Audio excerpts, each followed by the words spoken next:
What's up, everybody? Coach Ben podcast here at Muscle Farm HQ in Burbank, California. Here with Jim Lawson from Jiu-Jitsu Magazine. What's up, Jim? So, I want to I want you to address the whole idea of everyone's secret weapon, which could be a set of lungs, cardio. How can people improve their cardio and get better cardio to take into a match? Okay, so we're specifically referring to cardio for jiu-jitsu, correct? Sure. Yeah. Okay. So this is kind of like a complex topic, even for strength conditioning coaches. A lot of strength conditioning coaches are, in the weeds here, and they don't quite understand this. So there's a lot of ways, but let me just ask you real quick, Jim, as just somebody who trains jiu-jitsu as a black belt. How do you think you would improve your cardio? Because I always kind of want to see where people are with this, because I know my ideas on how to improve cardio. What are your ideas? Well, to what I understand, you have to really find out what your maximum heart rate is for your age and weight, and then operate within that target zone, so to speak, because those are two different things, maximum heart rate and target heart rate. Figure out what your target is, operate within that target zone within a certain amount of time. And let me say, just in short, just a crap load of rounds of sparring and a lot of jogging, a lot of running, something that keeps your heartbeat up and maybe even spikes it. And then rest. The important part is rest. So that's my meathead approach to better cardio. Okay. Get your heartbeat up for a certain amount of time. Try to mimic the environment and rest. I mean, you're not wrong with any of that. It was just a little broad and general, and that's almost exactly what I expected you to say. Okay, yeah, and let me, because it is. It's such and this is why I'm so curious to hear what you have to say about this. Because, so for instance, back when I used to compete quite a bit, one of the significant roles outside of staying on the mats to do my cardio was basketball. And the reason why I liked basketball is it's just fun, which I think is another key component. No one likes doing cardio for the most part, right? So I used to mask that in basketball and play basketball where, in the game you sprint up and down the court and get my cardio in. So yeah. Okay. I mean, I didn't actually take that into account, what you just said. Nobody likes doing cardio because, I kind of just train athletes, and I still consider myself like at least a recreational athlete. So I just... You're right. No, I don't enjoy doing cardio, but whether or not you enjoy or don't enjoy something is irrelevant. At least in my book, you just have to do it. If you want to improve it, you have to do it, and it's just what it is. Again, that's not what you said is pretty much generally what people say, right? And there's nothing wrong with that.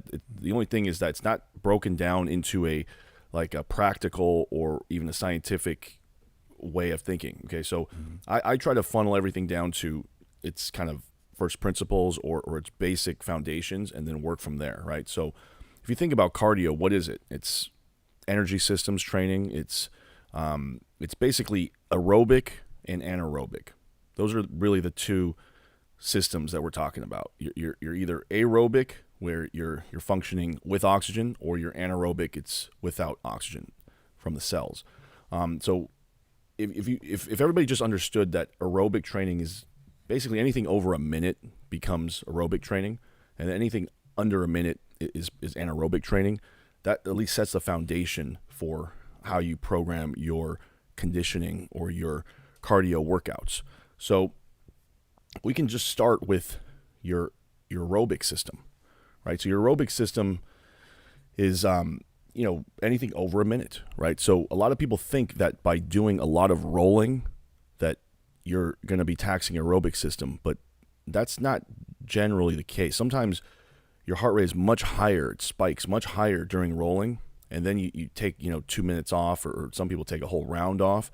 And so what ends up happening is when you're doing a lot of rolling, you end up training a lot of your anaerobic system, right? So you're missing one whole system here. So your aerobic system is responsible for a lot of things, like, for example, how well you recover in between rounds, how you're how low your resting heart rate is, things like that. So one of the things I think most people that practice jiu-jitsu, or most people in general, just for heart health alone, need to do is aerobic training, right? And what aerobic training is, for example, would be aerobic capacity or aerobic base training is what it's called.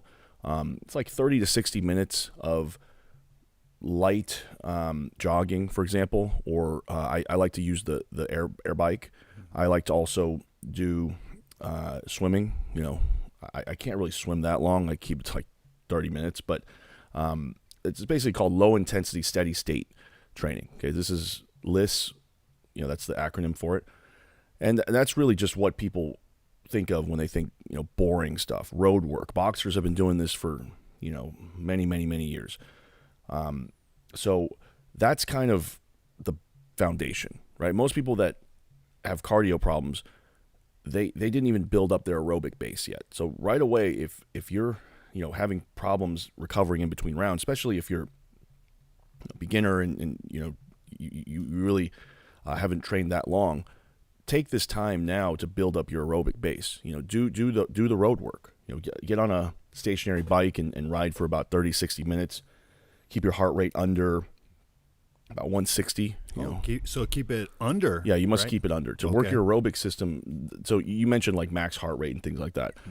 I kind of just keep a base. Like if it's use like a talk test, for example, right? If you can a talk test. So if you can talk to me while you're doing the cardio, even if it's slightly strained, but you can continuously do it, then you're using your aerobic system, right? So that's just one gauge that I have, right? So I have some of my athletes on Fridays do 60 full minutes of just steady state cardio, and that builds up their aerobic base, their aerobic capacity, and that's going to allow them to recover in between rounds of training. So are you talking about something like a jogging, or would walking be part of that, or no, you need something a little bit more elevated? You could do walking. Like you'd have to, it depends on the person, right? So if somebody's pretty big and you throw an incline on there, that walk could jump their heart rate up to like 130, and I would say about 120 to 130 would be the minimum, right? You don't want to go below that, because then you're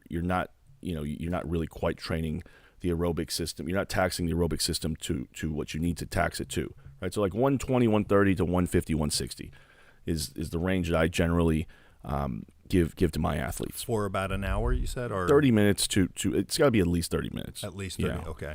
I think the research is like 20 minutes is like the bare minimum. Okay. So I just 30 to 60 minutes for people that are very advanced. Sometimes it's up to 90 minutes, but I probably wouldn't go past 90 minutes, right? So that's the first thing that people should do to work on their cardio, is to build their aerobic base. Right? If you don't have that and you're already just rolling 10 rounds, it's not gonna end well. I don't think okay. It's just something's gonna break down before, because you don't have the recovery ability. Your heart doesn't have you're not getting oxygen to your muscles, moving blood to your muscles. It's just not. There's a lot of things going on that I think most people will benefit from this type of training, especially the people that do not do it. Right. So the first way to do it is just to do steady state training for 30, 60 minutes. And another way to do it, I know it gets boring for some people. Another way to do it would just be to do like a minute on, and then a minute of something else, right? So like you could do, like we have this thing in the Muscle Farm HQ gym called the ski erg. I'm talking about the thing where you pull down. Yep. So doing that for a minute, at a moderate pace is not going to jump your heart rate up that much, right? It's just steady state. And then in between you can do, like for example, there's an exercise I like called dead bugs, where you kind of move your arm and your leg alternating on the floor, laying on your back, and it works your core. You could do, push-ups elevated on a bench in between, right? And then just do a minute on, a minute of the exercise, then a minute back onto the cardio machine. And if you're really bored of steady state cardio, then it doesn't really matter what you do, to be honest. It just matters that your heart rate is consistently at that range that I mentioned, 120, 130 to about 160. So, I mean, you could clean if you want to frantically clean your house, it probably, if you can keep your heart rate at that zone, it's the same thing. Hey man, my garage needs a frantic cleaning. Do a frantic cleaning of the garage and wear a heart rate monitor. Obviously, you have to wear a heart rate monitor, right? Because you want to kind of gauge where you are.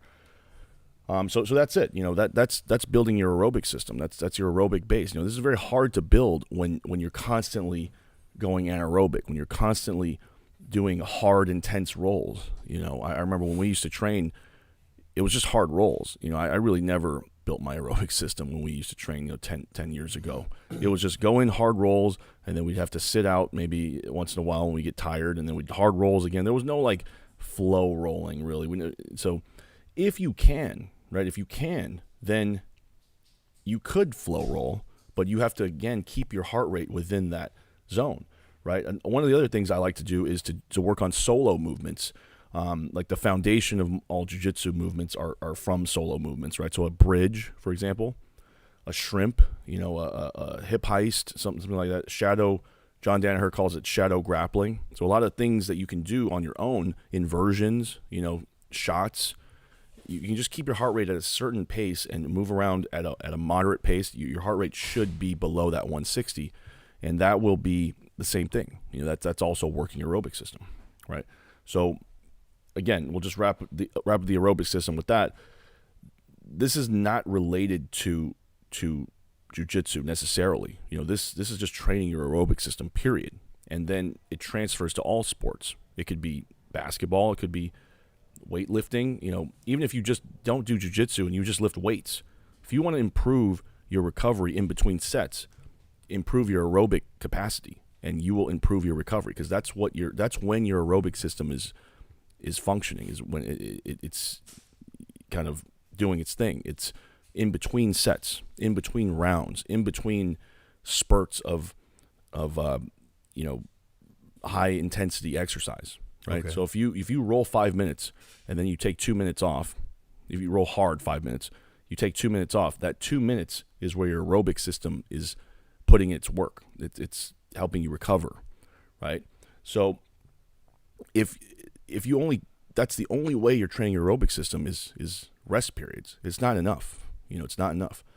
You need to increase your cardiac output by training your aerobic system. All right.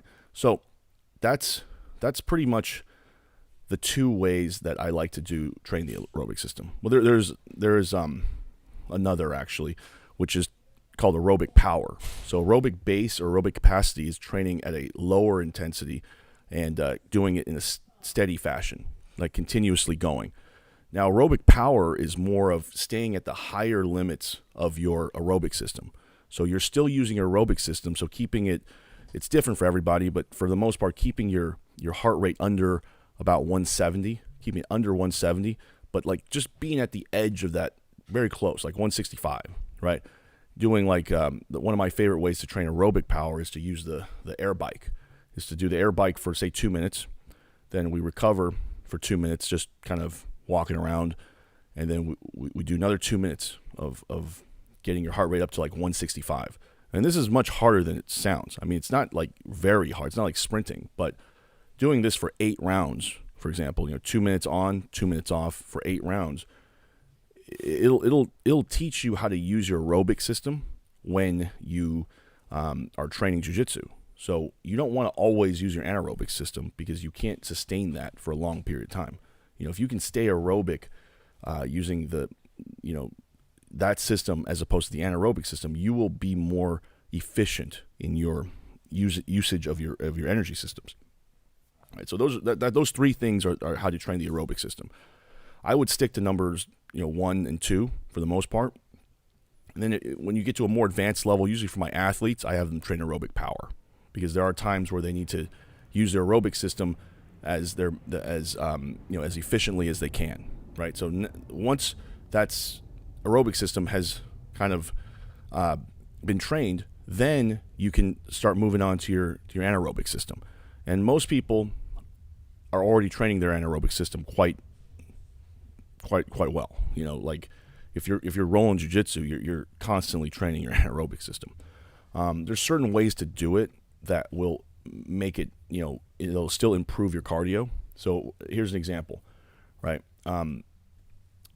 I do this thing called anaerobic explosive repeats, which is basically like for example, I'll have you, Jim, just go on the turf here, and we'll do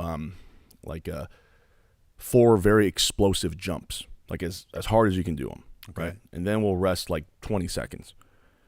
And then you're going to do those 4 explosive jumps again, as hard as you can, and then rest 20 seconds, right? And then we're going to repeat it like 10 rounds, right? 8 to 10 rounds.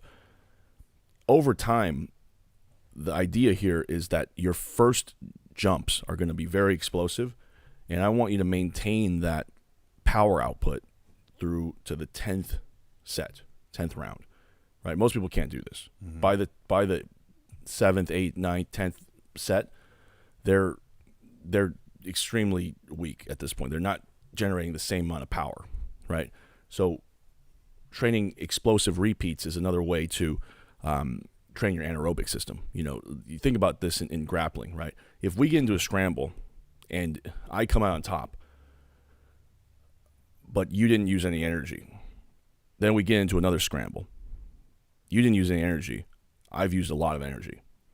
And I haven't trained to be explosive over and over and over and over again, but you have. It doesn't matter if I come out on top. You're just going to put me in 8 more scrambles, and then by the 8th scramble, I will have no more energy because you have trained how to be explosive over and over and over and over again in your training, right? A lot of people develop this stuff without the weight room, without thinking about conditioning. They just happen to do it in training a lot, and then it just works for them. I consider that luck. I wouldn't rely on this. They accidentally got it right. Yeah, I mean, survivorship bias is all over the place, right? People think, oh, well, this guy didn't work. Marcelo Garcia never worked out, so I should never touch a weight in my life. Well, you're not Marcelo Garcia, and also Marcelo Garcia retired early. So there's a lot of things that people don't take into account. They take one person who survived out of 10,000 people that did not survive, and they use that one survivor as the metric for everybody, which is extremely common. So, which brings me to the question I wanted to ask you: metrics. What is the metric to identifying an improvement in your cardio? So, traditionally speaking, you can run 3 miles faster. That in correlation to how you're feeling. Yeah, there's tests out there. So, and what is it? The heart rate method? VO2 max. Okay, there's VO2 max, right, which you need a machine for. But back to the heart rate monitor you were talking about. You do it by hand, but yeah. Oh, you can do VO2? You could. Yeah. How do you do that? Is that a simple explanation? It's like a mile. You walk a mile, and there's some formula that you use. I would say. Oh, okay. I would say for the most part, I'm not a big tests guy. Okay. I just kind of. How do you feel? How you feel, but more so like. Did we make an improvement from the last? I'm a big log guy, so if we made an improvement, then we're heading in the right direction, right? I'm not big on tests because a lot of them are just a waste of time, in my opinion. Well, yeah. Well, and to that, in fact, this is kind of where I'm going with it with the logbook.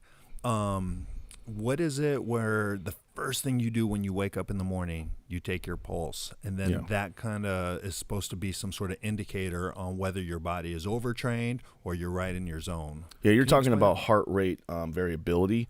Okay.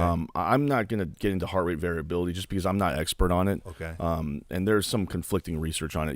The person you want to talk to about that is Joel Jameson. He's an expert at heart rate variability. Okay. There's another guy, Mike T. Nelson. Look those guys up. Ask them those questions because I'm not expert on that. But one thing is, if you wake up and your resting heart rate is lower, and that's usually a sign that your cardio and your conditioning is getting better and better. So the best athletes I've ever trained had I think a low 40s resting heart rate. And that was just somebody that was extremely conditioned. Somebody who has high blood pressure, obesity, things like that. They generally wake up resting heart rates in the 70s. The high 60s and 70s.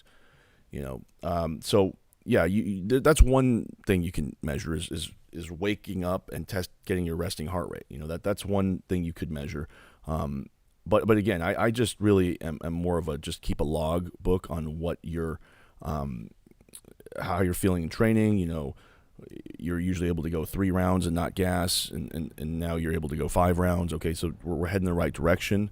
So this is some of the ways that I use it. But again, there's nothing wrong with tests. I just don't personally use them that much. Like there's Wingate, that's like the power output test. There's VO2 max, that's a maximum oxygen uptake test. These are all tests out there that can kind of give you a comparison to, like your high level or your kind of mediocre or your bad, right? So anyway, let me continue on the anaerobic side. Okay, so anaerobic explosive repeats is something that I do usually like in the middle of camp. So like if you're, 6 weeks out, we're going to do 4 weeks out, we're going to do something like that.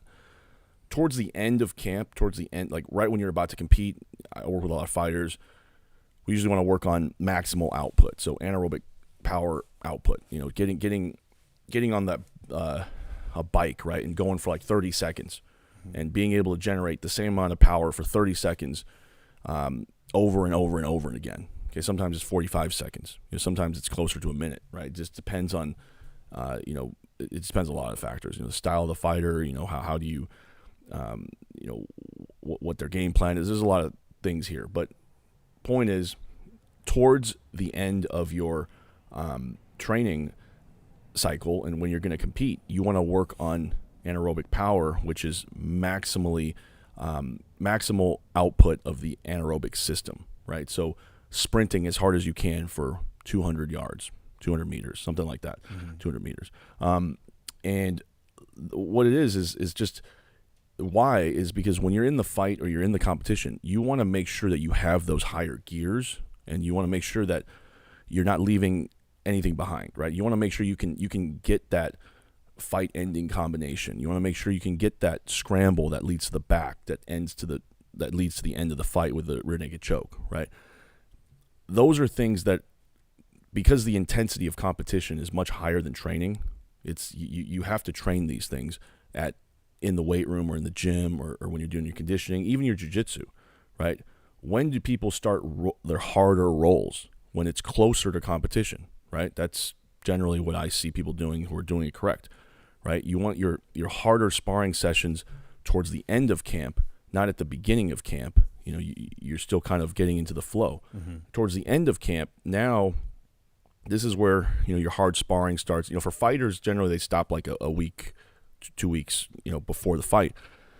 If you're doing jiu-jitsu, you could hard spar, probably the Wednesday of the competition if you're competing Saturday. And that's aerobic power, right? So you don't necessarily need to train aerobic power the way I described, doing like 30 seconds of sprints and then resting 30 seconds and then do another sprint, resting, sprint. You could just roll much harder in the gym as you get closer to the competition. And this is something that really is more for competitors. If you don't compete and you don't plan on training at like an extremely high intensity, you don't really, you could leave aerobic power out. Anaerobic power, my bad. Anaerobic power is what we're talking about. Anaerobic power out. Okay, so if I said aerobic power in the last like 5 minutes, I meant anaerobic power. Okay, anaerobic system that's under a minute. Okay. Well, real quick, just explain the different. What is aerobic? What is anaerobic? Anaerobic is simple definition. Simple definition is anaerobic is anything you do under about a minute. High power output,